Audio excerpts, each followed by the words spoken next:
Merhabalar arkadaşlar, kanalıma hoş geldiniz. Sizlere bu videomda bu gördüğünüz taç yapraklı modelli bebek hırkasının anlatımını yaptım. Hırkamızın detaylarına birlikte bakalım. Gerçekten çok şık, çok zarif bir roba modeli. Arka taraftan da hırkamızın görüntüsü bu şekilde arkadaşlar.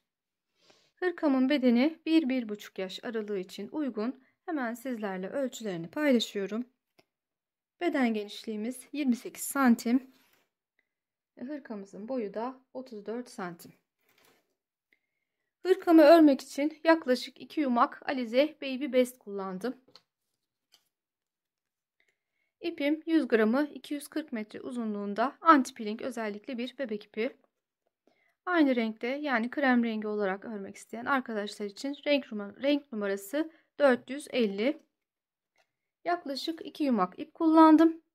İkinci yumağımdan böyle küçük bir parça artmış oldu arkadaşlar. Ve 3,5 numara şişleri de kullanarak hırkamı ördüm. 5 tane düğme ile de tamamlamış oldum. Kullanacağınız şiş numarası tabi sizin elinizin sıkılığına göre değişebilir. Dilerseniz 4 numarayla da örebilirsiniz. İp ve şiş değiştiğinde ölçülerde de küçük farklılıklar olabilir elbette. Hırkamıza yakadan başlayarak tek parça halinde örüp bitireceğiz. Roba modelimizi tamamladıktan sonra öncesinde kollarımızı öreceğiz. Sonrasında bedenimize devam ederek tamamlayacağız arkadaşlar. Bir önceki videomda bu modelin anlatımını yani sadece roba modeli olarak anlatımını yapmıştım. Ve kanalımda daha önce bu modelle ördüğüm yelek ve elbise videolarım da mevcut. Onları da izleyebilirsiniz arkadaşlar. Şimdi bu videoda da detaylı olarak öncelikle roba modelimizin anlatımını yapacağız. Sonrasında hırkamızın bütün detaylarını uygulamalı olarak sizlerle paylaşacağım. Videomda bana eşlik ettiğiniz için teşekkür ediyorum. Örmek isteyenlere kolaylıklar diliyorum. Kanalıma abone değilseniz ücretsiz bir şekilde abone olabilirsiniz. Ayrıca aynı isimle sayfamı Instagram'da da bulup takibe alabilirsiniz arkadaşlar. Destekleriniz için teşekkür ediyorum. Malzemelerimiz hazırsa hemen bu güzelliğimizin yapımına başlayalım.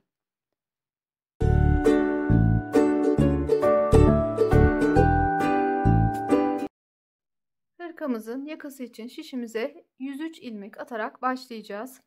Ben bu şekilde robamı oluşturup geldim. Sizlere anlatımı bu görmüş olduğunuz küçük parça üzerinden yapacağım. Bu parçayı hırkamla birebir aynı şekilde ördüm. Burada olduğu gibi lastikler ilave ederek bu parçamı tamamladım. 39 ilmekle başlayarak bu parçamı örüp bitirdim. Bunun anlatımını birebir aynı şekilde takip ettiğinizde sizler de bu robanızı oluşturmuş olacaksınız. Bu model başlarken ilmek sayımızın biraz normalden fazla olmasını gerektiren bir model. O yüzden hemen ilk sırada çift lastik uygulaması yaparak modelimize başlayacağız. Şurada da yine görebilirsiniz. Yaka kısmının çok fazla açık olmaması, sonradan deforme olmaması için başlangıçtaki ilk birkaç sıramızı çift lastik olarak örüyoruz. Sonrasında normal bir ters bir düz lastiğe çevirerek örgümüze devam edeceğiz. Şimdi şişimize 103 ilmek atalım ve ilk sıradan itibaren bu parçamızın anlatımını takip ederek robamızı oluşturup geliyoruz. Şişimizin üzerine gereken ilmek sayımızı attıktan sonra hemen ilk sırada arka yüzde çift lastik uygulamasına başlıyoruz. Örgümüz boyunca sıra başındaki 2 ilmeğimiz ve sıra sonundaki 2 ilmeğimizle bir çalışması yapacağız. Böylece örgümüzün kenarları daha düzgün bir görüntü elde etmiş olacağız kenarlarda. Bu ilk sırada bu ilmeklerimizi ters örerek başlıyoruz. Sıra başındaki ilk 2 ilmeğimi ters olarak örüyorum.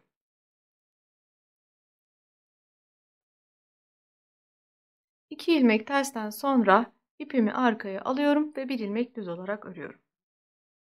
Sonrasında tekrar ipimi öne alıyorum ve 1 ilmek örmeden şişimi alıyorum. Tekrar ipimi arkaya alıyorum, 1 ilmek düz olarak örüyorum. Tekrar ipimi öne alıyorum, 1 ilmek örmeden alıyorum. İpim arkadayken 1 ilmek düz olarak örüyorum. İpim öndeyken 1 ilmek örmeden alıyorum. 1 ilmeği düz olarak örüyorum. 1 ilmeği ipim öndeyken örmeden şişime alıyorum. Çift lastik uygulamamız boyunca bu şekilde yapacağız arkadaşlar. Düz ilmeklerimizi öreceğiz. Ters ilmeklerimizi örmeden şişimizi alacağız. Hem ön yüzde hem arka yüzde bu şekilde ilerleyeceğiz. Şimdi sıramızın sonuna kadar, sıramızın sonunda 2 ilmeğimiz kalana kadar düz ilmeklerimizi örüp sonrasında bir ilmek örmeden alarak sıramızı tamamlıyoruz.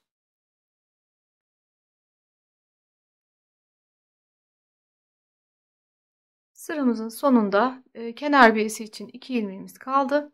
İpimizi öne alıp bu kalan 2 ilmeğimizi ters olarak örerek sıramızı tamamlıyoruz.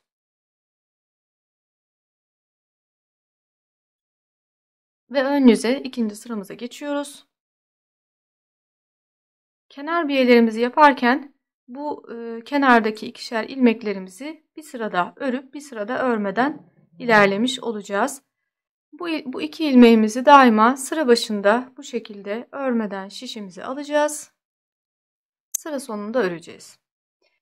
2 ilmek bu şekilde aldıktan sonra önümdeki ilk ilmeğim ters. İpimi öne alıyorum ve ters ilmeği örmeden şişimi alıyorum. İpimi arkaya alıp düz ilmeği örüyorum. İpimi öne alıp ters ilmeği örmeden şişimi alıyorum. İpimi arkaya alıp düz ilmeği örüyorum. Sıramız boyunca bu şekilde ilerlemeye devam ediyoruz. Ters ilmekleri ipimiz öndeyken örmeden alıyoruz. Düz ilmekleri örüyoruz.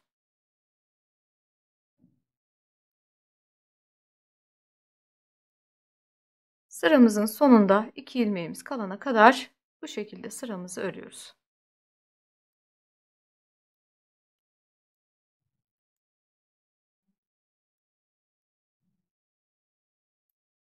Sıramızın sonunda 2 ilmeğimiz kaldı. Ön yüzde olduğumuz için bu ilmeklerimizi düz olarak örüyoruz ve sıramızı tamamlıyoruz.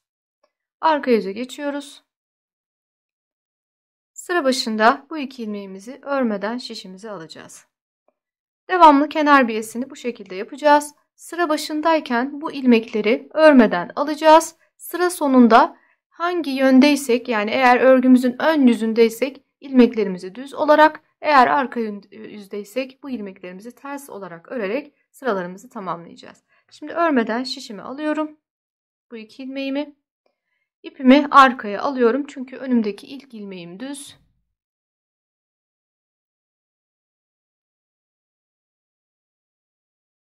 Düz ilmeğimi düz olarak örüyorum.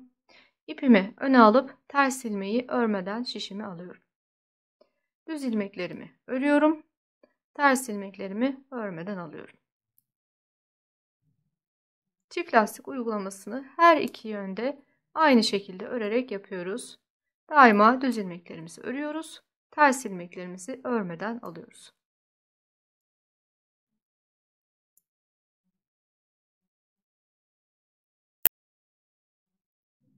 Bu şekilde bu sıramızı da tamamlıyoruz. Sıra sonunda 2 ilmeğimiz kalana kadar ilerliyoruz. Sıramızın sonunda 2 ilmeğimiz kaldığında bu ilmeklerimizi arka yüzde olduğumuz için ters olarak örüyoruz. Ön yüzdeyken bu ilmekleri sıra sonunda düz olarak öreceğiz. Arka yüzdeyken bu ilmekleri ters olarak öreceğiz. Ters olarak örüp tekrar ön yüze geçiyoruz. Şu ana kadar 3 sıra çift lastik örmüş olduk. Bir sıra daha örerek çift lastiği tamamlayacağız. Sonrasında normal bir ters bir düz lastikle devam edeceğiz. Sıra başındaki ilk 2 ilmeğimi örmeden şişimi alıyorum. Sonrasında hemen yanındaki ilmeğim ters, onu örmeden şişimi alıyorum. İpim öndeyken örmeden şişimi alıyorum. İpimi arkaya alıyorum ve sıradaki düz ilmeğimi düz olarak örüyorum. İpimi öne alıp ters ilmeğimi örmeden alıyorum. İpimi arkaya alıp düz ilmeğimi örüyorum. Bu son çift lastik öreceğimiz sıramızı da bu şekilde tamamlıyoruz. Sıra sonunda 2 ilmeğimiz kalana kadar. Sıramızın sonunda 2 ilmeğimiz kaldı. Ön yüzde olduğumuz için bu ilmeklerimizi düz örerek sıramızı tamamlıyoruz.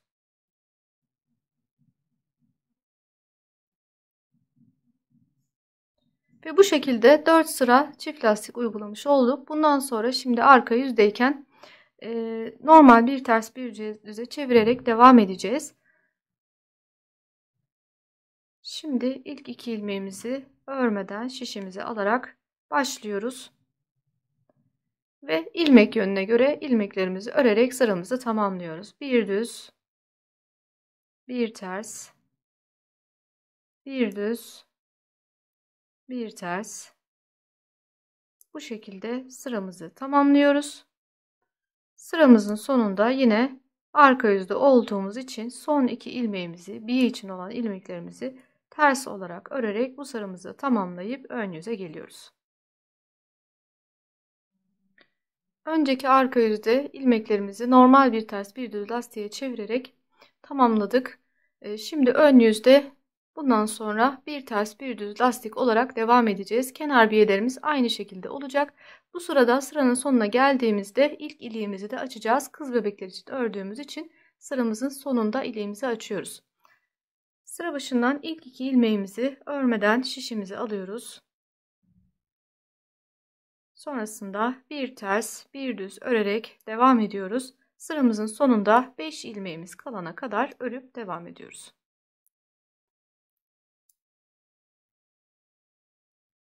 Sıra sonunda 5 ilmeğimiz kaldı. Bir tane dolama yapıyoruz. Sıradaki 2 ilmeği ilmeklerimizin solundan yani şu taraftan birlikte alarak örüyoruz. Böylece iliğimizi 2 düz ilmeğimizin arasına denk gelecek şekilde açmış oluyoruz. Düz ilmeklerimiz herhangi bir bozukluk olmadan aynı şekilde devam ediyor. Ve ilk iliğimizi açıp sıramızı tamamlıyoruz. Sıra sonundaki 2 ilmeğimizi ön yüzde olduğumuz için düz örerek sıramızı tamamlıyoruz. İlk iliğimizi 6. sıramızda açmış olduk. Bundan sonra bu kenardaki biye yaptığımız sıraları şöyle şu görünen ipleri saydığımız zaman 12 sıra olduğunda ikinci iliğimizi açacağız. Yani bu kısımdan saydığımızda her 12 sırada ilik açarak devam edeceğiz. Şimdi arka yüze geçiyoruz. Normal bir ters bir düz lastikle lastiğimize devam ediyoruz. Kenarlar aynı şekilde biye çalışması yaparak ilerleyecek. Şöyle ön yüzden baktığımızda 10 sıra oluncaya kadar bir ters bir düz lastiğimizi örüp geliyoruz. 10 sıra bir ters bir düz lastik ördükten sonra şu an örgümün ön yüzündeyim. Sıra başındayım. Bu sırada model kurulumuna başlıyorum. Sıra başındaki 8 ilmeğimiz ve sıra sonundaki 8 ilmeğimiz bundan sonra lastik olarak bunlarla devam edeceğiz. Ve şimdi model kurulumuna da başlayacağız. Sıra başındaki ilk 2 ilmeğimi örmeden aldım. 8 ilmek lastik olarak örüyorum. Bir ters, bir düz, bir ters, bir düz, bir ters ve bir düz. 8 ilmek lastiğimi ördüm. Şimdi önümdeki 7 ilmeği düz örerek model kurulumuna başlıyorum. 2, 3, 4, 5, 6, 7. 7 düzden sonra bir tane doluyorum. Bir düz örüyorum. Bir tane daha doluyorum ve tekrar 7 düz örüyorum. 1, 2, 3, 4, 5, 6, 7. Şimdi tekrar bir dolama, bir düz örüyorum. Bir dolama daha ve 7 düz daha örüyorum. Bu şekilde sıramızı tamamlıyoruz arkadaşlar. 7 düz, bir dola, bir düz, bir dola, 7 düz, bir dola, bir düz, bir dola. Bu şekilde ilerleyerek sıramızı tamamlıyoruz. 2, 4, 6 ve 7. Son olarak 7 düz ördükten sonra lastik kısmına geçip sıramızı tamamlıyoruz. Bir düz, bir ters olarak lastiğimizi örüp sıramızı tamamlıyoruz.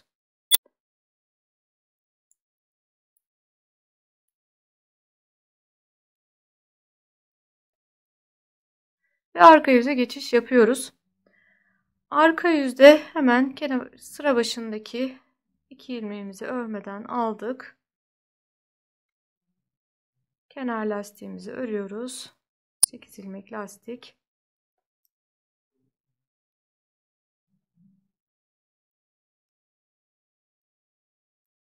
Sekiz ilmek lastikten sonra ön yüzde düz ördüğümüz 7 ilmeğimizi ters olarak örüyoruz. Bu sırada 2, 3, 4, 5, 6, 7. 7 tersten sonra ön yüzde yaptığımız dolamaları düz öreceğiz.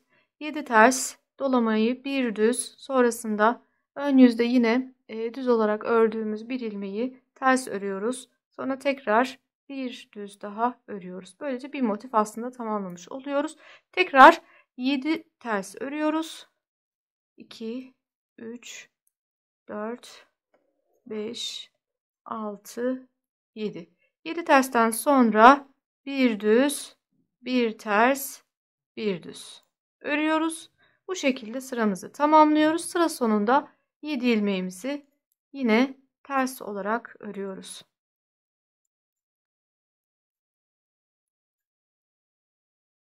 İki, 4, 6, 8. Yani 7 tersle başladık sıraya. 7 tersle bitiriyoruz. Ve sıramızın sonunda kalan lastiğimizi örerek sıramızı tamamlıyoruz.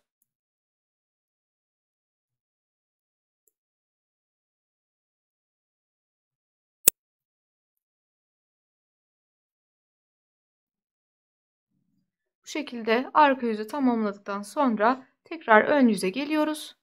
Yine aynı şekilde kenar lastiğinden sonra 7 düz örerek devam edeceğiz. İlk 8 sıra lastiğimizi örelim. 8 ilmek pardon. 8 ilmek lastiğimizi örelim. Sonrasında yine 7 düz olarak örmeye başlıyoruz.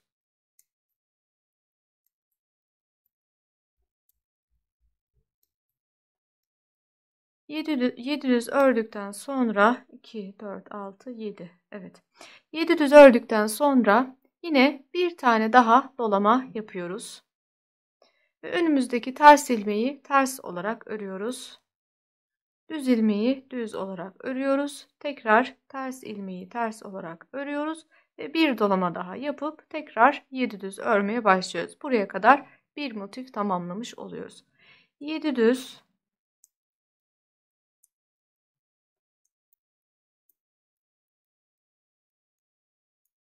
Sonrasında bir tane dolama yapıyoruz. Bir ters, bir düz, bir ters, bir dola ve tekrar 7 düz örüyoruz. Bu şekilde bu sıramızı da tamamlıyoruz. Sıramızın sonunda 7 düz ilmek örerek tamamlamış oluyoruz ve lastiğimizi örerek sıramızı tamamlıyoruz. Ön yüze geçip lastiğimizi örerek devam edelim. Sonraki arka yüze geçtik. Ön yüz demişim biraz önce yanlışlıkla. Arka yüzde lastiğimizi örerek başlıyoruz.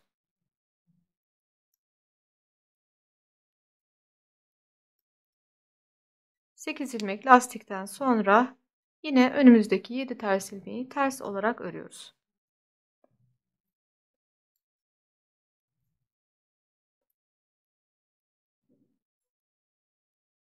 Yedi tersten sonra doladığımız ilmekle beraber 2 düz örüyoruz. 2 düz. Sonrasında bir ters. Tekrar 2 düz. Dolama ilmeği ile beraber 2 düz. Böylece bir motif tamamladık. Şimdi tekrar 7 ters örerek devam ediyoruz.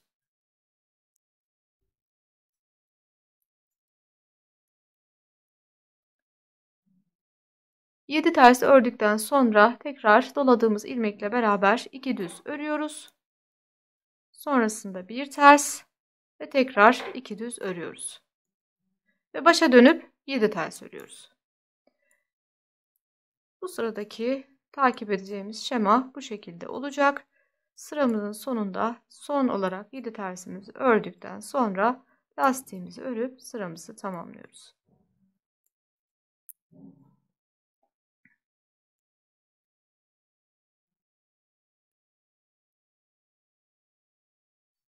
Ve tekrar ön yüze geçiş yapıyoruz.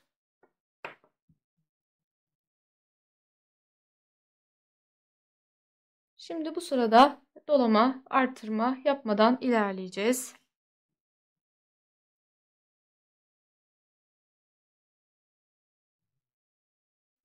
Ön yüzde lastiğimizi ördükten sonra yine önümüzdeki 7 ilmeği düz olarak örüyoruz. 2, 3, 4, 5, 6, 7. 7 düzden sonra önümüzdeki 2 ters ilmeği ters olarak örüyoruz. Bu sırada yapacağımız farklı bir işlem olmayacak. Sadece ilmeklerimizi ilmek yönüne göre öreceğiz. 7 düz 2 tersten sonra 1 düz, sonrasında tekrar 2 ters. Bir motif tamamladık bu şekilde. Şimdi tekrar 7 düz örüyoruz. 2 3 4 7. 7 düzden sonra tekrar 2 ters, 1 düz ve 2 ters örüyoruz ve bu şekilde devam ediyoruz. Sonda yine 7 ilmek düz örüp lastiğimizi de örüp tamamlıyoruz. Modelimiz biraz detayları olan bir model. O yüzden sıraları hızlı bir şekilde geçmeye çalışıyorum. Çünkü hem ön yüz hem arka yüzlerde fark ettiği için bütün sıraları göstermek gerekiyor. Hızlı bir şekilde sizlere göstererek ilerlemeye çalışıyorum. O yüzden biraz daha hızlı geçmek zorundayız. Videonun çok aşırı uzamaması açısından. Şimdi arka yüze geçiyoruz. Bu arka yüzde farklı bir işlem olmayacak. Lastiğimizi öreceğiz. Sonrasında 7 ters, sadece ilmek yönüne göre öreceğiz yani bu sıramızı. Lastikten sonra 7 ters, 2 düz, 1 ters, 2 düz. 7 düz, pardon, 7 ters, 2 düz, 1 ters, 2 düz. Bu şekilde sıramızı tamamlayıp ön yüze geçip devam ediyoruz. Arka yüzü tamamlayıp tekrar ön yüze geldik. Şu an şu noktadayız. Şimdi bu üçgenlerimizi her iki taraftan kesmelere başlayarak daraltmaya başlayacağız bu sıramızda. 8 ilmek lastiğimizi ördükten sonra üçgenimizin her iki tarafından kesmelere başlıyoruz. Bu 7 ilmeğimizin başındaki 2 ilmeğimizi birlikte alarak öreceğiz. 3 ilmek düz öreceğiz. Kalan 2 ilmeği yine birlikte alarak 5 ilmeği düşürmüş olacağız bu sıramızda. Önümüzdeki ilmeklerin ilkinin yönünü çeviriyoruz ve onu arkasındakiyle beraber örüyoruz. Böylece bu 2 ilmeği sola doğru olacak şekilde kesmiş oluyoruz. Sonrasında 3 ilmek düz örüyoruz. 3 düzden sonra kalan 2 ilmeği bu defa sağa doğru olacak şekilde keseceğiz. Bu defa ilmeklerimizi bu kısımdan değil, şöyle şuradan soldan birlikte alarak örüyoruz. Bu şekilde bu 7 ilmeğimizi bu kısımda 5'e düşürmüş oluyoruz. İpimizi öne alıp bu kısımdaki ilmeklerimizi ilmek yönüne göre örmeye devam ediyoruz. Yani 2 ters, 1 düz, 2 ters olarak örüp tekrar 7 ilmeğe geliyoruz. Aynı işlemi tekrar ediyoruz. İlk ilmeğin yönünü çevirip onu arkasındaki ilmekle birlikte örüyoruz. Sonrasında 1, 2, 3 düz örüyoruz. Kalan 2 ilmeği bu defa sol kısımdan şuradan birlikte alarak örüyoruz. Ve tekrar 2 ters, 1 düz, 2 ters örüyoruz. Ve yine 7 ilmek kısmına geliyoruz. İlk 2 ilmeği birlikte bu şekilde örüyoruz. 3 düz örüyoruz. Ve kalan 2 ilmeği bu defa sol kısımdan şuradan birlikte alarak örüyoruz. Ve lastik kısmına gelerek lastiğimizi tamamlayıp sıramızı bitirmiş oluyoruz.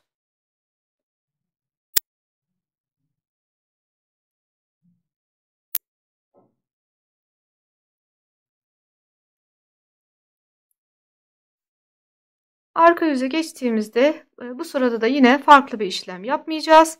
Lastiğimizi ördükten sonra bu defa burada kalan 5 ters. 5 ters öreceğiz. Sonrasında 2 düz, 1 ters, 2 düz. 5 ters, 2 düz, 1 ters ve 2 düz.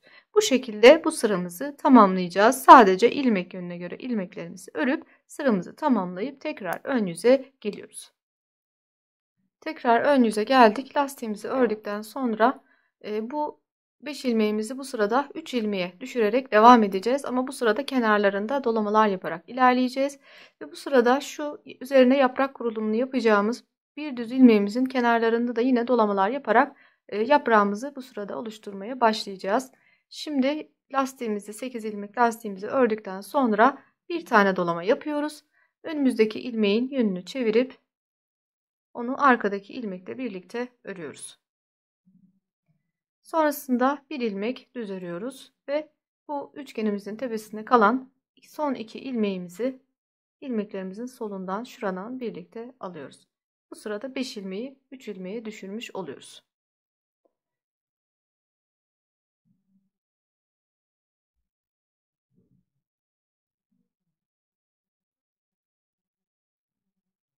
Şimdi bir tane dolama yapıyoruz ve önümüzdeki 2 ters ilmeği ters olarak örüyoruz. Sonrasında bu bir düz ilmeğin yanında yine bir tane dolama yapıyoruz. Bir ilmek düz örüyoruz. Bir tane daha dolama yapıyoruz ve 2 ters örüyoruz. Böylece bir motif tamamlamış oluyoruz. Tekrar bu 5 ilmek kısmına geldik. 5 ilmeği 3 ilmeğe düşürerek devam edeceğiz. Bir tane dolama yapacağız. İlk 2 ilmeği birlikte alıyoruz. Bir düz örüyoruz. Tekrar 2 ilmek birlikte alıyoruz. Bir dolama yaparak 2 ters, bir dolama, bir düz, bir dolama, 2 ters örüyoruz. Ve tekrar 5 ilmek kısmına geliyoruz. Bir dola, 2 ilmeği birlikte alıyoruz. Bir düz ve tekrar 2 ilmeği birlikte şu kısımdan soldan birlikte alıyoruz. Ve bir dolama yapıyoruz. Bu şekilde sıramızı tamamlıyoruz. Ve lastiğimizi örüp bitiriyoruz.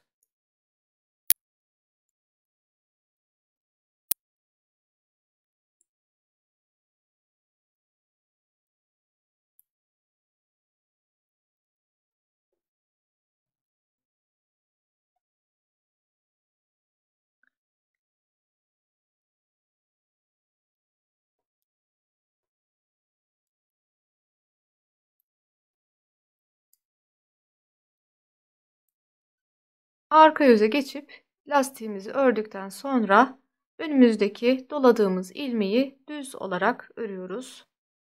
Sonrasında bu üçgenimizin tepesinde kalan 3 ilmeği yine ters olarak örüyoruz. 3 tersten sonra önümüzdeki dolama ile beraber şu 2 ilmeği üçünü düz olarak örüyoruz. 1, 2, 3. Sonrasında ipimizi öne alıp önümüzdeki ilmekleri dolamayla beraber 3 dolamalarla beraber 3 ilmek, bu ilmekleri ters olarak örüyoruz. 1, 2, 3. İpimizi arkaya alıp önümüzdeki 3 ilmeği düz örüyoruz. İpimizi arkaya alıp öne alıp 3 ilmeği ters olarak örüyoruz. Yani bu sırada 3 ters 3 düz 3 ters 3 düz olacak şekilde ilerliyoruz. Bu şekilde 3 ters 3 düz olacak şekilde sıramızı tamamladık. Sıra başında şurada lastiğimizin yanındaki bir ilmeğimizi düz olarak örerek başlamıştık. Sıra sonunda yine aynı şekilde buradaki bir dolama ilmeğini düz olarak örerek tamamlamış oluyoruz ve lastiğimizi örüp bitiriyoruz. Ve ön yüze geçip devam ediyoruz. Ön yüzde lastiğimizi ördükten sonra önümüzdeki bir ilmeği ters örerek başlıyoruz. Bir ilmek tersten sonra bu sırada bu üçgenimizin tepesinde kalan 3 ilmeğimizi tek ilmeğe düşürerek devam edeceğiz. Bir tersten sonra bir tane dolama yapıyoruz.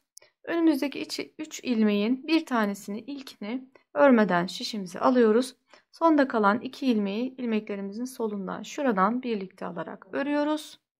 Örmeden aldığımız ilk ilmeği diğerlerinin üzerinden geçiriyoruz. Böylece tek ilmeği düşürmüş oluyoruz burada. Tekrar bir tane dolama yaparak önümüzdeki 3 ters ilmeği ters olarak örüyoruz. 1, 2, 3. 3 tersten sonra bir tane düz örüyoruz. Tekrar bir dolama yapıyoruz. Bir tane daha düz oluyoruz. Bir dolama yapıyoruz ve bir ilmek daha düz örüyoruz. Yani burada 3 düz ilmeğimiz vardı. Bunları bir düz, bir dola, bir düz, bir dola, bir düz şeklinde ördük. Şu an yaprağımızı oluşturmaya başladık bu kısımda. Ve ipimizi öne alıp önümüzdeki 3 ters ilmeği ters olarak örüyoruz. Böylece aslında bir motif tamamlamış oluyoruz. İkinci motife başlıyoruz. Yine üçgenimizin tepesinde kalan 3 ilmeği tek ilmeğe düşüreceğiz. Öncesinde bir tane dolama yapıyoruz. Bir ilmeği örmeden şişimize alıyoruz. Diğer 2 ilmeği sol taraftan birlikte alarak örüyoruz. Örmeden aldığımız ilk ilmeği diğerlerinin üzerinden geçiriyoruz. Ve bir tane dolama yaparak önümüzdeki 3 ters ilmeği ters olarak örüyoruz. 3 ters ilmekten sonra bir düz, bir dola, bir düz, bir dola, bir düz örüyoruz. Buradaki ilmek sayısını 3 ilmekten 5 ilmeğe çıkarmış oluyoruz ve 3 ters ilmek örüyoruz. Bu şekilde ikinci motifi de tamamlamış olduk. Böylece ilerleyerek sıramızı tamamlıyoruz. Sıramızın sonunda yine son bir üçgenimiz kalmış olacak. Bu üçgenimizde aynı şekilde bir dola yapıyoruz. Bir tane örmeden alıyoruz. 2 ilmeğimizi soldan birlikte alarak örüyoruz. Örmeden aldığımız ilk ilmeği diğerlerinin üzerinden geçiriyoruz. Tekrar bir dolama yapıyoruz. Bir ters örüyoruz ve modelimizi tamamlamış oluyoruz. Lastiğimizi örerek sıramızı tamamlıyoruz. Arka yüze geçiyoruz. Arka yüzde lastiğimizi tamamladıktan sonra bir düz, 3 ters örüyoruz. Bir düzle başlayıp sonrasında 3 ters örüyoruz. İlmek yönüne göre örerek devam edeceğiz. 3 düz. Sonrasında bu dolamalarla birlikte ortadaki 5 ilmeği düz olarak, ters olarak örüyoruz. 1 2 3 4 5. 5 tersten sonra 3 düz, 3 ters, tekrar 3 düz ve yaprak kısmına gelip 5 ters örüyoruz.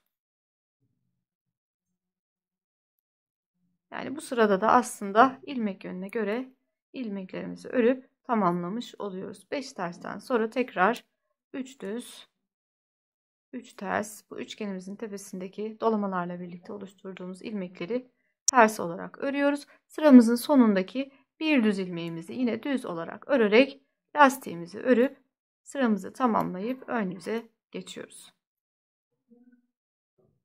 Ön yüzde lastiğimizi ördükten sonra bir ters örerek başlıyoruz. Şimdi üçgenimizin tepesinde 3 tane ilmeğimiz var. Bir kez daha önceki sıradaki işlemi tekrar edeceğiz. Bu işlemi burada toplam 3 defa, her ön yüzde olmak üzere 3 defa tekrar edeceğiz. Bir tersten sonra bir tane doluyoruz. İlk ilmeği örmeden şişimize alıyoruz. Kalan 2 ilmeği soldan birlikte alıyoruz. Örmeden aldığımız ilk ilmeği diğerlerinin üzerinden geçiriyoruz. Bu şekilde buradaki burgu çalışmasını yapıyoruz. Ve tekrar bir tane dolama yapıyoruz. Önümüzdeki 3 ters ilmeği ters olarak örüyoruz. Burada yaprağımız oluşmaya başladı. Yine aynı noktadan artışlar yaparak bu defa yapraktaki ilmek sayısını 5 ilmekten 7 ilmeğe çıkaracağız bu sırada. 3 tersten sonra 1, 2 tane düz örüyoruz. Bir tane dolama yapıyoruz. Bir düz örüyoruz. Tekrar bir dolama yapıyoruz ve 2 düz örüyoruz. Böylece 5 ilmeği 7 ilmeğe çıkarmış oluyoruz. Ve devamındaki 3 ters ilmeği ters olarak örüyoruz. Böylece bir motif tamamlamış oluyoruz. İkinci motife başlıyoruz. Üçgenimizin tepesindeki 3 ilmeği yine tek ilmeğe düşüreceğiz. Bir tane doluyoruz. İlk ilmeği örmeden aldık. 2 ilmeği birlikte alıp bu şekilde tek ilmeği düşürdük. Tekrar bir dolama yapıyoruz ve yaprak kısmına başlıyoruz. 3 tersle başlıyoruz. 3 ters ördükten sonra yine yaprağımızdaki 5 ilmeği 7 ilmeğe çıkararak devam ediyoruz. 3 tersten sonra 2 düz, 1 dola, 1 düz, 1 dola ve 2 düz örüyoruz. Kalan 3 ters ilmeği de örerek yaprak kısmını da tamamlamış oluyoruz. Bu şekilde sıramızda ilerliyoruz. Sıramızın sonunda yine üçgenimizin tepesinde aynı işlemi uyguluyoruz ve bitiriyoruz.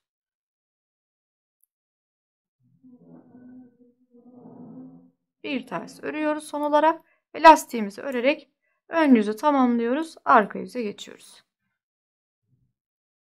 Arka yüzde lastiğimizi ördükten sonra ilmek yönüne göre örerek sıramızı tamamlayacağız. Önümüzdeki bir düz ilmeği düz olarak örüyoruz.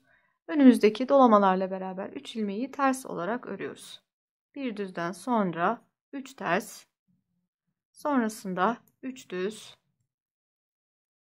sonrasında yaprak kısmına geldik. Dolamalarla beraber 7 ilmeği ters olarak örüyoruz. 1, 2, 3, 4, 5, 6 ve 7. 7 tersten sonra tekrar yaprağın kenarındaki 3 düz ilmeği düz olarak örüyoruz. Ve tekrar başa dönüyoruz. Bu üçgenin tepesindeki 3 ilmeği ters olarak örüyoruz. 3 ters. Sonrasında 3 düz. Sonrasında 7 ters.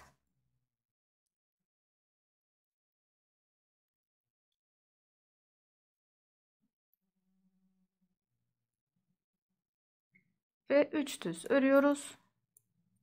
Böylece sıramızda ilerliyoruz. Sıra sonunda yine üçgenin tepesindeki 3 ilmeği ters olarak örüyoruz.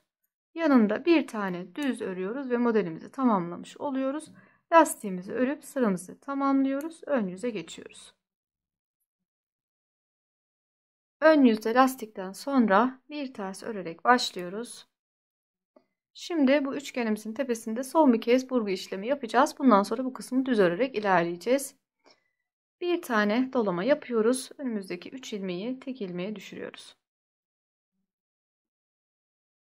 Tekrar bir dolama yapıyoruz ve 3 ters ilmeği ters olarak örüyoruz. 3 tersten sonra yine yaprak kısmına geldik.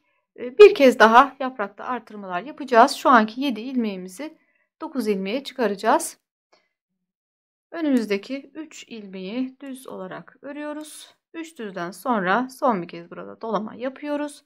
Bir düz örüyoruz. Bir dolama daha yapıyoruz ve 3 ilmeği örüyoruz. Böylece 9 buradaki ilmekteki yapraktaki ilmek sayısını 9'a çıkarıyoruz. Bundan sonra daha fazla ilerlemeyeceğiz. 9'dan sonra giderek eksilterek yaprağımızın ucunu örmeye başlayacağız.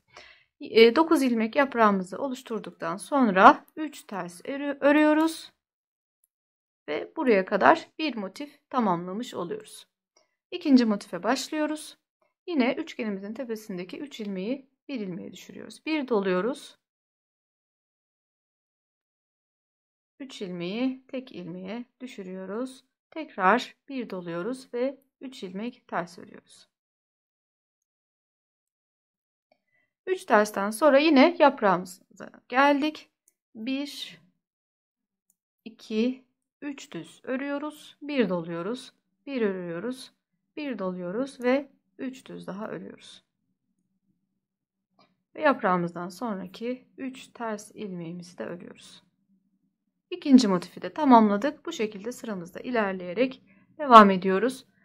Sıra sonuna geldiğimizde yine üçgenimizin tepesinde bir dola yapıyoruz. 3 ilmeği bir ilmeğe düşürüyoruz. Tekrar bir dolama yapıyoruz. Sonda kalan bir ilmeği ters olarak örüyoruz ve lastiğimizi örerek sıramızı tamamlıyoruz.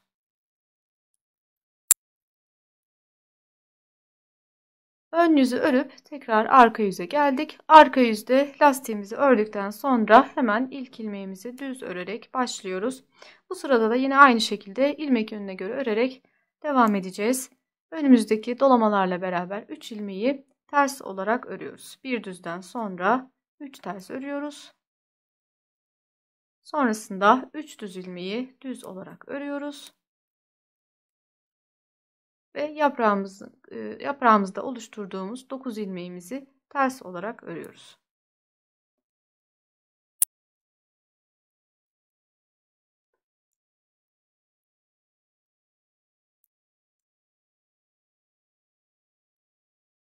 Dokuz ilmek tersten sonra yine 3 düz örüyoruz. Bir motif bu şekilde tamamladık. Şimdi tekrar üçgen kısmına geldik. Dolamalarla beraber 3 ilmeği ters olarak örüyoruz. Sonrasında yine 3 düz örüyoruz. Ve tekrar yaprağımıza geldik. Yaprağımızdaki 9 ters ilmeğimizi ters olarak örüyoruz.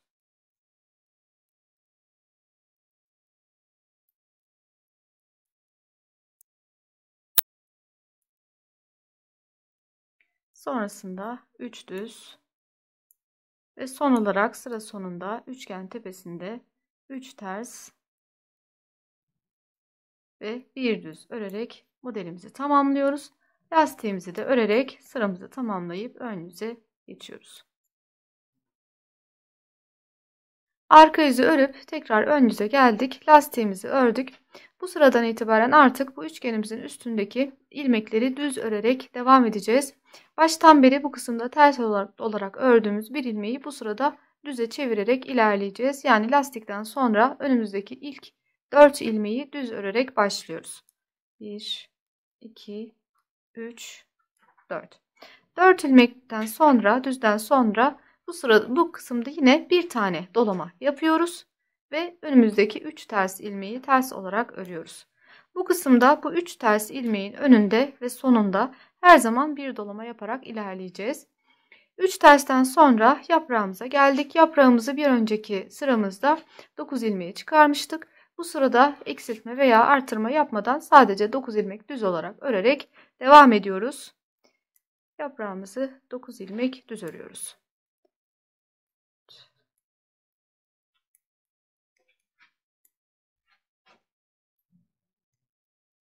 Dokuz ilmek düzden sonra ipimizi öne alıp önümüzdeki 3 ters ilmeğimizi ters olarak örüyoruz ve bu kısma geçmeden önce yine bir tane dolama yapıyoruz.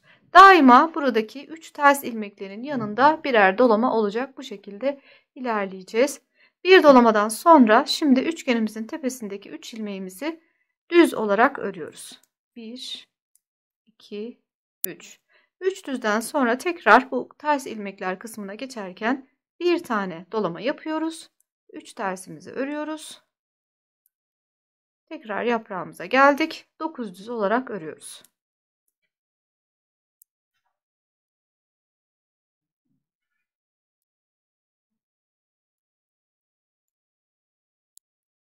Dokuz düzden sonra yine 3 ters örüyoruz. 3 tersten sonra bir tane dolama yapıyoruz ve 3 düz örüyoruz. Sıramızın sonuna geldiğimizde, yani son olarak buradaki üçgenin üzerinde 3 ters 3 düz ördükten sonra sıra sonunda başından beri ters olarak ördüğümüz ilmeği bu sırada düze çeviriyoruz. Onu da düz ilmek olarak örüyoruz ve tamamlıyoruz. Sıra başında lastikten sonra 4 düzle başladık. Sıra sonunda yine 4 düzle bitirmiş oluyoruz ve lastiğimizi örerek ön yüzü tamamlayıp arka yüze geçiyoruz. Arka yüze geçip lastiğimizi ördükten sonra ilmek yönüne göre örerek örgümüze devam ediyoruz. Önümüzdeki 4 ters ilmeği ters olarak örüyoruz. Ve sonrasında dolama yaptığımız ilmeği de yine ters olarak örüyoruz. Yani 5 tersle sıramıza başladık. Sonrasında önümüzdeki 3 düz ilmeği yine düz olarak örüyoruz. 3 düzden sonra yaprağımızdaki 9 ters ilmeği ters olarak örerek devam ediyoruz. Yani bu sırada da yine aynı şekilde ilmek yönüne göre örüyoruz. Ön yüzde dolama yaptığımız ilmekleri ters örüyoruz. Buna dikkat ederek sıramızı tamamlayacağız. 9 tersten sonra 3 düz, sonrasında buradaki dolamalarla birlikte 5 düz, 5 ters pardon, 5 ters örüyoruz. 3, 4, 5. Daima bu şekilde yapacağız. Bu ön yüzde şu ters ilmeklerin önünde dolamalar yaparak ilerleyeceğiz. Arka yüzde bu dolama yaptığımız ilmekleri daima ters öreceğiz. Yani bunları hep bu aradaki şu düz örgü kısmına dahil etmiş olacağız. Böylece 5 ters ördükten sonra tekrar 3 düz örüyoruz. Tekrar yaprak kısmına geldik. 9 ters örüyoruz. Bu şekilde ilerleyerek sıramızı tamamlıyoruz.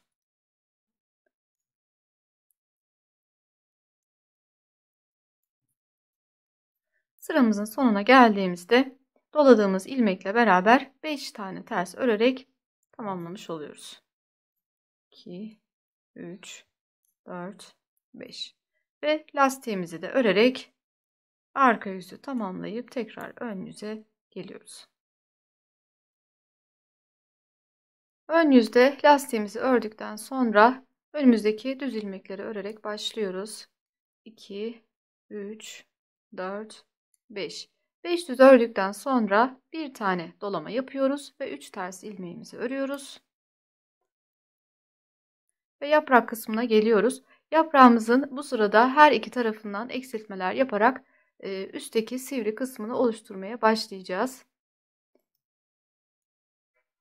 Bu kısımda üçgenimizi yaparken olduğu gibi her iki taraftan kesmeler yapıyoruz. Önümüzdeki ilk ilmeğin yönünü çeviriyoruz. Onu arkadaki ilmekle birlikte bu şekilde örüyoruz. Ve düz ilmeklerimizi örmeye devam ediyoruz. 1, 2, 3, 4, 5. 5 düz örüyoruz ve yaprağımızın sonunda 2 ilmeğimiz kaldığında bu defa ilmeklerimizi bu kısımdan değil buradan soldan birlikte alarak 2 ilmeğimizi örüyoruz. Bu şekilde yaprağımızdaki 9 ilmeğin sayısını 7'ye düşürerek ilerlemiş oluyoruz. 7 düz yaprağımızı ördükten sonra kenarındaki 3 ters ilmeği örüyoruz.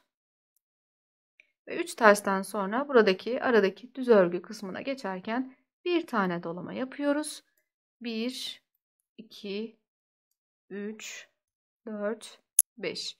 5 tane düz örüyoruz. Tekrar bir dolama yapıyoruz ve yaprak kısmına ilerliyoruz. 3 ters. 3 ters ördükten sonra yine yaprağımızda aynı işlemi yaparak devam ediyoruz. İlk 2 ilmeği birlikte alıyoruz. Sonrasında 5 düz örüyoruz.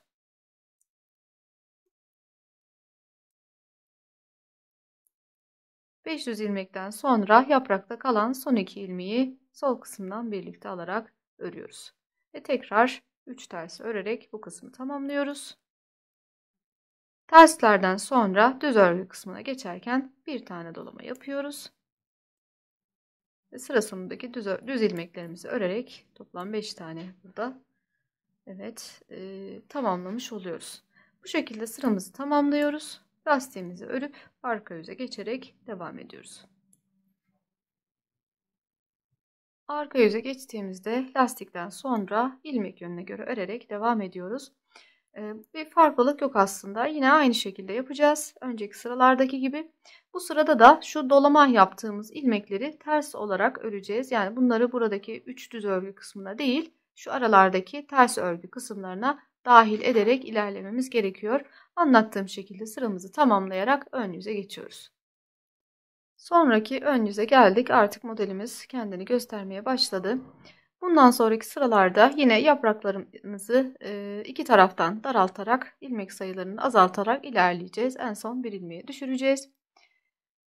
Şu kısımlarda bundan sonra düz örgü olarak ilerleyeceğiz. Bu şekilde bundan sonraki sıraları öreceğiz. Şimdi 8 ilmek lastiğimizi ördükten sonra önümüzdeki düz ilmeklerimizi örerek başlıyoruz. 3, 4, 5, 6. 6 ilmek düz ördükten sonra bir tane dolamamızı yapıyoruz ve önümüzdeki 3 ters ilmeğimizi örüyoruz. Tekrar yaprağımıza geldik. Yaprağımızın her iki taraftan eksiltmelere devam ediyoruz.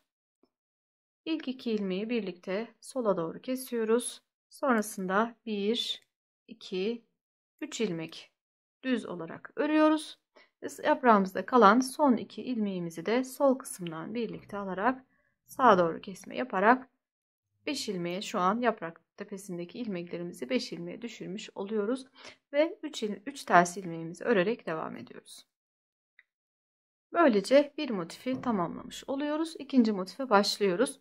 İkinci motife başlarken 3 tersten sonra bir tane dolama yapıyoruz ve aradaki düz ilmeklerimizi örüyoruz. 2, 3, 4, 5, 6, 7. 7 ilmek düzden sonra bir tane dolama yapıyoruz ve 3 ters örerek yine yaprağımıza devam ediyoruz. Yaprağımızın her iki tarafından eksiltmelerimizi yapıyoruz. 2 ilmeği birlikte alıyoruz. Sonrasında 1, 2, 3 ilmek düz örüyoruz. Tekrar 2 ilmeği birlikte alıyoruz ve 3 ters örerek tamamlıyoruz. Ve son olarak sıra sonunda üçgen kısmına gelmiş oluyoruz. Bu şekilde yapraklarımızı daraltmaya devam ettikten sonra sıra sonuna geldiğimizde bir tane doluyoruz. Önümüzdeki düz ilmeklerimizi örüyoruz. Ve lastiğimizi de örerek sıramızı tamamlayarak sonraki arka yüze doğru geçiyoruz. Sonraki arka yüzü de yine önceki sıralarla aynı şekilde sadece ilmek yönüne göre örerek tamamlayacağız. Dolama yaptığımız ilmeklerimizi her zaman şu aradaki kısma, yani ters ilmeklerimizi dahil ederek öreceğiz. Bu yaprağımızın etrafında her zaman 3 düz olarak devam edecek. Bu şekilde bu sıramızı ilmek yönüne göre örerek tamamlayıp ön yüze geçiyoruz. Tekrar ön yüze gelip devam ediyoruz. Bundan sonraki sıralarda yaprağımızda tek ilmek kalana kadar aynı şekilde ilerlemeye devam edeceğiz. Ve bu sıranın sonunda artık ikinci ilik açma sıramıza geldik. İkinci iliğimizi de burada açmayı unutmayacağız. Söylediğim gibi şu yandaki bir yaptığımız kısımdaki sıraları sayarak her 12 sıra olduğunda, 12 sıra tamamlayıp 13 olduğunda ikinci iliğimizi, bir sonraki iliğimizi açarak ilerleyeceğiz. Şimdi 8 ilmek lastiğimizi ördükten sonra önümüzdeki düz ilmekleri örerek sıramıza başlıyoruz. Düz ilmeklerden sonra bir tane dolama yapıyoruz. 3 tersimizi örüyoruz. Ve yaprağımızı daraltmaya devam ediyoruz. Biz bu sırada 5 ilmekten 3 ilmeğe düşüreceğiz ilmek sayımızı. İlk 2 ilmeği birlikte alıyoruz. Bir tane düz örüyoruz ve kalan 2 ilmeği de yine birlikte alıyoruz. Ve sıra sonundaki ve yanındaki hemen 3 ters ilmeğimizi de örüyoruz. Düz örgü kısmına geçerken her zaman burada bir dolama yaparak ilerliyoruz. Bir dolamadan sonra aradaki düz ilmeklerimizi örüyoruz. 3, 4, 5, 6, 7, 8, 9. 9 ilmek düzden sonra bir tane daha dolama yapıyoruz ve 3 ters ilmeğimizi örüyoruz. İkinci yaprağımıza başlıyoruz. Bu şekilde bu sıramızda da ilerliyoruz. Yaprağımızdaki ilmek sayısını 3 ilmeğe düşürüyoruz.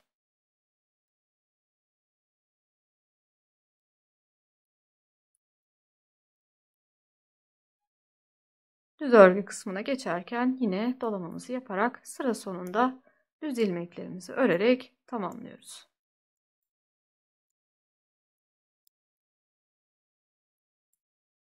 Ve lastik kısmına geldiğimizde sonda 5 ilmeğimiz kaldığı zaman ikinci iliğimizi açıyoruz. Bir tane dolama yapıyoruz. Önümüzdeki 2 ilmeği bu kısımdan değil de şuradan, soldan birlikte alarak örüyoruz. Soldan birlikte alıyoruz ki bu iliğimizin yanındaki 2 düz ilmeğimiz bozulmadan düzgün bir şekilde devam etsin. Böylece bu sıramızı da tamamlayıp arka yüzü örüp geliyoruz. Arka yüzü yine aynı şekilde ilmek yönüne göre örerek tamamlayıp ön yüze tekrar geçip devam ediyoruz. Tekrar ön yüze geldik. Bu sırada yaprağımızın tepesindeki ilmekleri tek ilmeğe düşürüp bu kısmı tamamlamış olacağız. Lastikten sonra düz ilmeklerimizi örerek başlıyoruz.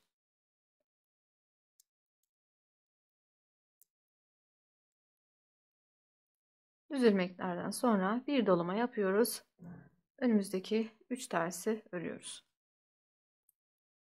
Şimdi bu 3 ilmeği bir ilmeğe düşüreceğiz. Tıpkı şu üçgen tepesinde yaptığımız şekilde yapacağız. Önümüzdeki bir ilmeği örmeden şişimizi alıyoruz. Yanındaki 2 ilmeği ilmeklerin solundan şuradan birlikte alarak örüyoruz. Örmeden aldığımız ilk ilmeği diğerlerinin üzerinden geçiriyoruz. Bu şekilde yaprağımızı kapatmış oluyoruz. Ve tekrar yanındaki 3 ilmeğimizi, ters ilmeğimizi örüyoruz. Buraya kadar bir motif tamamlamış oluyoruz. Ve aradaki düz ilmeklere devam ediyoruz. Bir dolama yapıp düz ilmeklerimizi örüyoruz.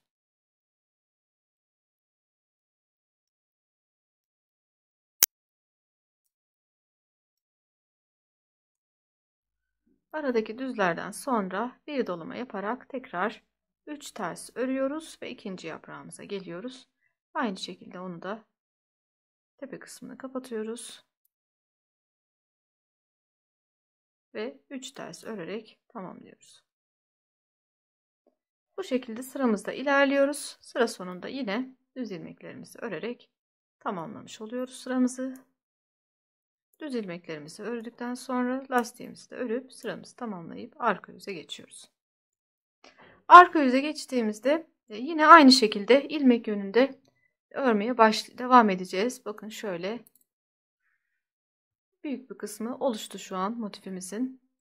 Bundan sonra yine ama eksiltmelere devam edeceğiz. Bu şekilde bırakmayacağız. Bu defa buradaki ters ilmeklerimizin kenarlarından eksiltmeler yaparak bir sonraki ön yüzde devam edeceğiz. Şimdi bu sıramızı tamamlayalım. Arka yüzü de ilmek yönüne göre örelim. İlmek yönüne göre örerken şu düz ilmeklerin arasında kalmış olan şu yaprak tepesinde kalan son bir ilmeği de arka yüzde yine diğerleriyle birlikte düz olarak öreceğiz. Yani bu kısmı 3 bir tarafta, 3 bir tarafta 6. Bununla beraber 7 düz olarak örerek arka yüzü tamamlayıp sonraki ön yüze gelerek devam ediyoruz. Sonraki ön yüze gelip lastik kısmını ördükten sonra önümdeki düz örgü kısmı örüyorum. Bu defa yaprağımızın kenarlarındaki şu ters örgü kısımlardan kenarlardaki ikişer taneleri birlikte alarak yine eksiltmeler yaparak ilerleyeceğiz. Şimdi düz örgü kısmını birlikte örelim.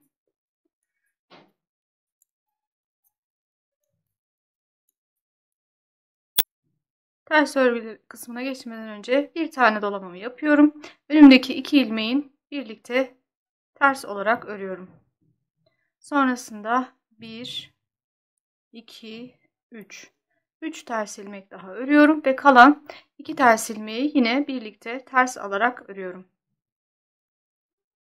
Bu şekilde buradaki ilmek sayısını 5 ilmeğe düşürmüş oluyorum ve devam ediyorum. Bir dolama yaparak aradaki düz örgü kısmına ilerliyorum.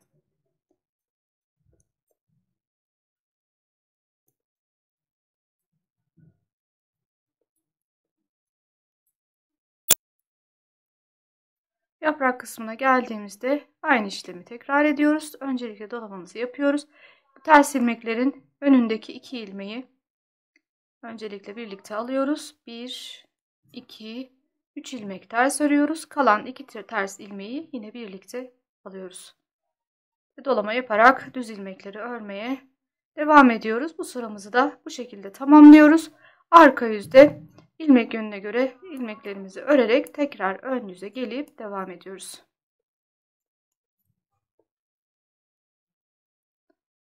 Tekrar ön yüze geldiğimizde aynı şekilde devam ediyoruz. Düz örgü kısmımızı ördükten sonra yaprak tepesindeki 5 ilmeği bu defa 3 ilmeğe düşürerek ilerleyeceğiz. Düz örgü bittikten sonra bir dolamamı yapıyorum. Yine 5 ilmeği her iki taraftan eksilterek devam ediyorum. Önümdeki 2 ilmeği birlikte ters olarak örüyorum. Bir ilmek normal ters örüyorum. Kalan 2 ilmeği tekrar birlikte örüyorum. Bu şekilde 3 ilmeğe düşürmüş oluyorum.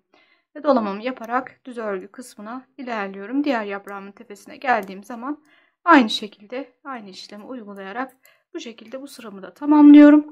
Arka yüzü de tamamlayarak tekrar ön yüze gelip devam ediyoruz. Tekrar ön yüze gelip lastik kısmını ördükten sonra düz örgü kısmını tamamlıyoruz.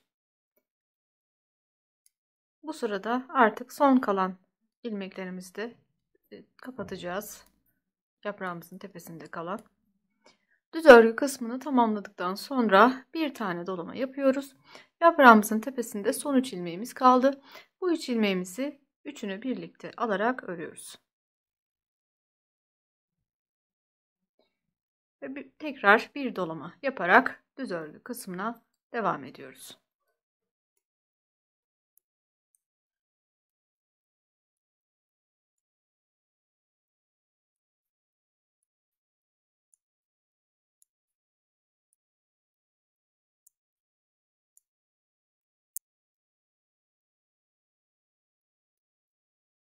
İkinci yaprağımıza geldiğimizde sonraki yaprağımızda aynı işlemi tekrar ediyoruz.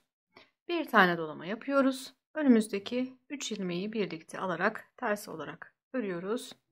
Bir tane daha dolama yapıyoruz ve düz ilmeklerimizi örerek devam ediyoruz. Bu son sıramızı da bu şekilde tamamlamış ve motiflerimizi oluşturmuş olacağız.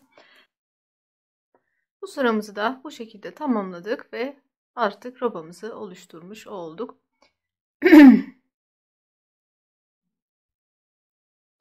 Bu sıramızı da bu şekilde tamamladık. Şimdi arka yüzü tamamen bütün ilmeklerimizi ters olarak örerek, şu kısımdakiler de dahil olmak üzere tamamını ters örerek sıramızı tamamlayacağız. Sonraki ön yüze geldiğimizde yaprak tepelerinde gizli artırmalar yaparak son bir sıra örmüş olacağız. Ondan sonraki arka yüzde tamamlayıp roba modelimizi oluşturmuş olacağız. Arka yüzümüzü ters örgü olarak örüp tamamlayıp tekrar ön yüze geliyoruz. Modelimizin son ön sırasına geldik. Bu sırada yaprak tepelerinde gizli artırmalar yaparak tamamlamış olacağız. Şimdi sıra başından lastiğimizi örelim. Yaprak tepesindeki kısma kadar düz örgü olarak ilerleyelim.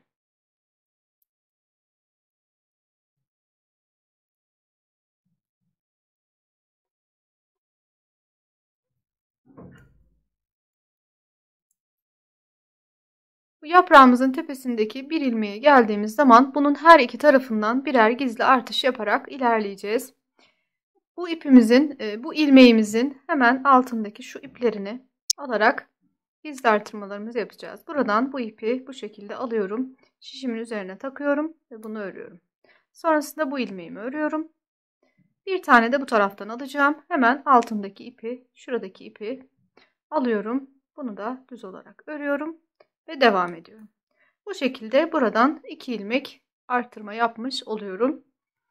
Diğer yaprak ucuna kadar örüyorum. Her yaprak tepesinde bu işlemi tekrar ederek bu sıramı tamamlıyorum. Bu şekilde robamızı istediğimiz genişliğe getirmiş oluyoruz. Tabi öreceğiniz parçanın büyüklüğüne göre yaprak tepesinde bir ilmek arttırmak da yeterli olabilir. Size gereken ilmek sayısına göre buradaki artırma sayısını siz ayarlayabilirsiniz. Bu şekilde ön yüzü tamamlıyoruz. Sonraki arka yüzü de örerek roba modelimizi bitirmiş oluyoruz. Son olarak yaprak tepesinde artışlarımızı yaparak roba modelimizi tamamladık.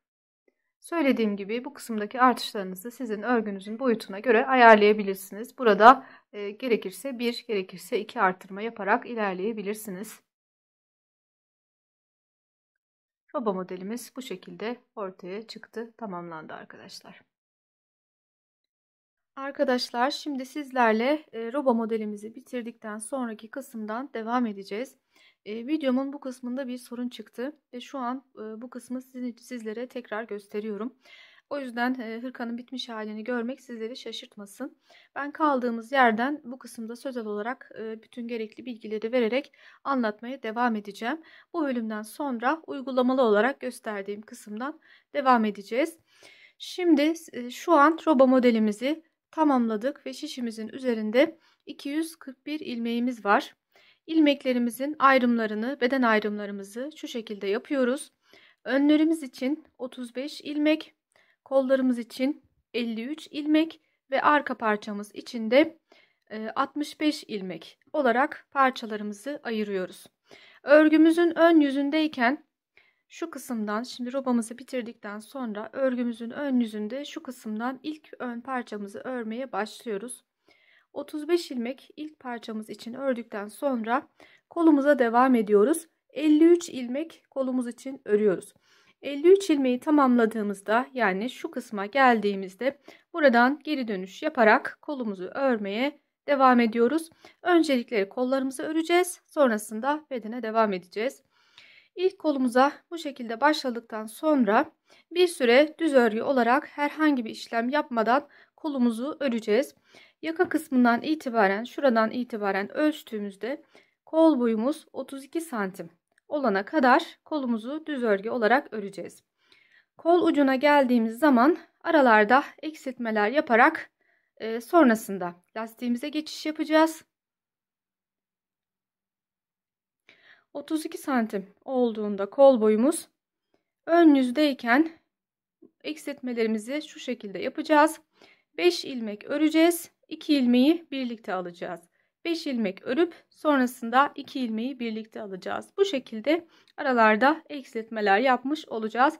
İlmeklerimiz sıramız bitene kadar 5 ilmek örüp 6. ve 7. ilmekleri birlikte alıp örerek bir sıra ön yüzde eksiltme yaparak ilerlemiş olacağız. Sonrasında arka yüze geçtiğimiz zaman ilmeklerimizi bir ters bir düz lastiğe çevireceğiz ve 9 sıra bir ters bir düz lastik örüp kolumuzu tamamlayacağız. Şimdi bu bölümden sonra o kısımdan, yani kol kesimini yaptığımız kısımdan devam ederek ilerliyoruz arkadaşlar. Hırkamın kolunu 9 sıra bir ters bir düz lastik örüp geldim. Şimdi kol kesimini yapacağım. Bir ters bir düz lastik olduğu için ters ilmeklerimizi ters, düz ilmeklerimizi düz örerek keseceğiz. Sıra başındaki ilmeğimi aldım. Onun yanındaki ilk ilmeğim düz olarak örüyorum ve önceki ilmeği diğerinin üzerinden geçiriyorum. Sıradaki ilmeğim ters, onu ters olarak örüyorum ve önceki ilmeği diğerinin üzerinden geçiriyorum. Düz ilmeğimi düz örüyorum, önceki ilmeği onun üzerinden geçiriyorum.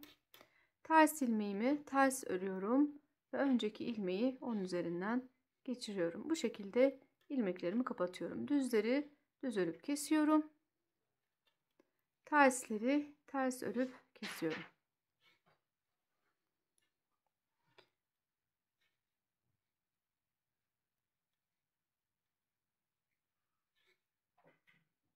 Bu şekilde ilmek kesimimizi yapıp geliyoruz. Şimdi bu kısımda da sizlere tekrar anlatım yapıyorum arkadaşlar. İlk kolumuzu tamamladıktan sonra, kol ilmeklerimizin kesimini yaptıktan sonra ipimizi kol ucunda biraz uzun bırakıyoruz. Şu kısımdaki dikişimiz için kullanmak üzere burada ipimizi biraz uzun bırakıyoruz ve koparıyoruz. Sonrasında ipimizi şu kısma, yani arka parçamızın başlangıç kısmına bağlıyoruz. Buradan örmeye başlayarak arka parçamız için 65 ilmek örüyoruz. 65 ilmek örüp diğer kolumuza geldiğimizde diğer kolumuz için 53 ilmek daha örüyoruz. 53 ilmeğimizi bitirip şu kısma, yani ön parçaya geçmeden şu kısma geldiğimizde buradan geri dönüş yaparak diğer kolumuzu da örmeye başlıyoruz. Diğeriyle aynı şekilde yakadan itibaren ölçtüğümüzde 32 santim olana kadar bu kolumuzu da örüyoruz. Sonrasında lastiğimizi örüp aynı şekilde işlemlerimizi tamamlayarak bu kolumuzu da bitirmiş oluyoruz. İkinci kolumuzu da tamamladıktan sonra ön parçaya devam ederek ilerleyeceğiz. O kısımdan anlatmaya, sizlere göstermeye devam ediyor olacağım arkadaşlar. Dediğim şekilde kollarımızı tamamlayıp geliyoruz.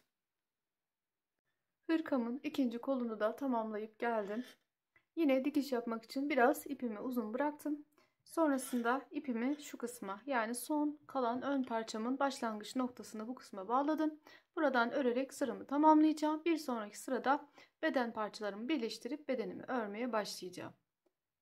Parçamı tamamlayarak sonraki arka yüze geçiyorum. Şimdi bu arka yüzde kol altlarında artışlar yaparak parçalarımı birbirine bağlamış olacağım. Bu ilk ön parçamı örüyorum. Kol altına kadar geliyorum. Oradan devam ediyoruz.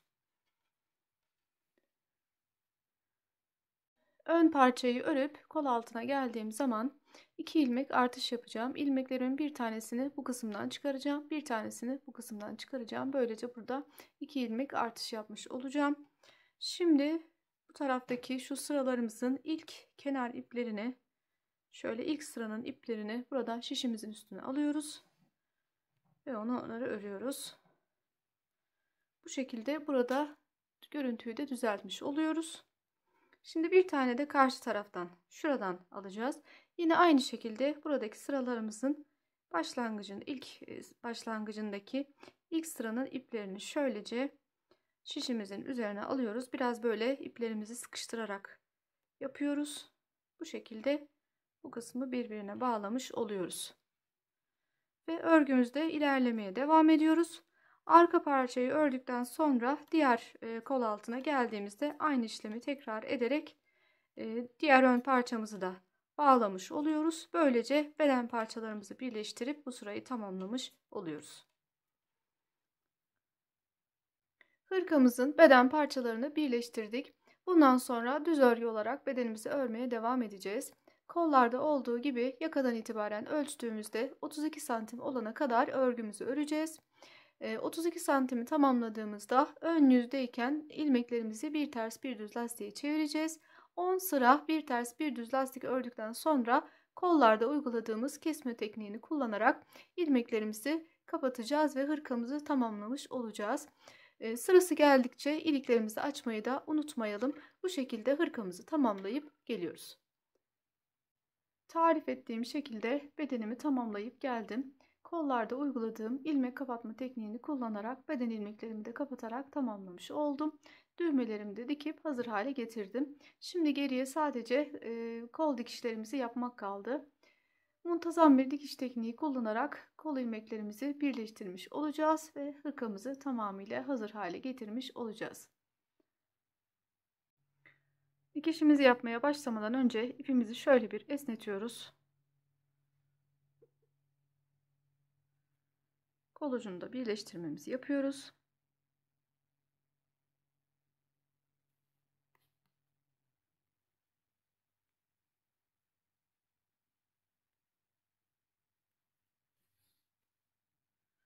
Şimdi karşılıklı bir bu taraftan bir bu taraftan şu iç kısımlardan iplerimizi alarak dikişimize başlayacağız. Şöyle bu şekilde parçamıza tutuyoruz. Şöyle şuradan iğnemizi geçiriyoruz. Şimdi bunun tam karşısına yine aynı yere batış yapıyoruz. Bu şekilde dikişimize başladık.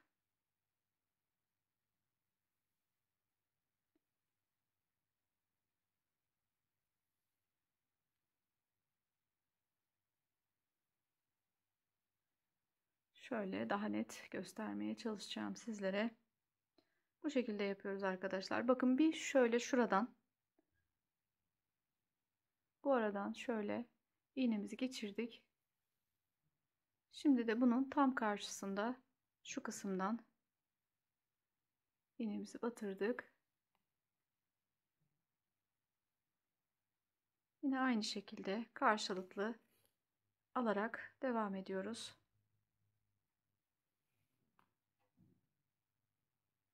Bir bu taraftan, bir diğer taraftan devam ediyoruz dikişimize. Bu şekilde şöyle hafifçe ipimizi şöyle hafifçe çekerek buradaki dikişimizi düzeltiyoruz ve devam ediyoruz. Şimdi şöyle hemen ilk aradan iğnemi batırıyorum ve onun tam karşısından şu kısımdan iğnemi batırıyorum.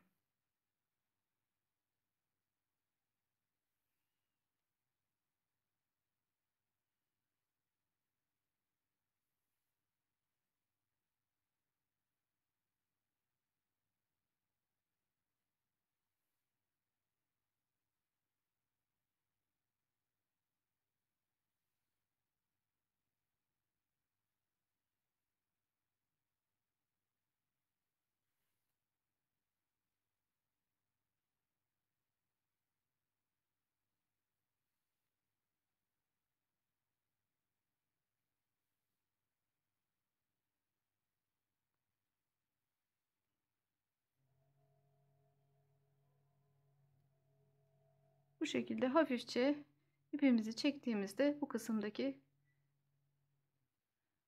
dikişimizi düzeltmiş oluyoruz. Böylece devam ederek her iki kolda dikişlerimizi tamamlayıp geliyoruz arkadaşlar. 1-1,5 yaşa uygun olarak hazırladığımız hırkamızı tamamladık. Şöyle bir kez daha detaylarını sizlerle paylaşmak istiyorum. Arka yüzden de hırkamız, roba modelimiz bu şekilde arkadaşlar. Video başında söylediğim gibi kanalımda bu modelle ördüğüm yelek ve elbise videolarına da ulaşabilirsiniz. Onları da izleyebilirsiniz. Kanalıma abone değilseniz ücretsiz bir şekilde abone olabilirsiniz. Yeni modellerde, yeni videolarda tekrar görüşmek dileğiyle. Hoşça kalın.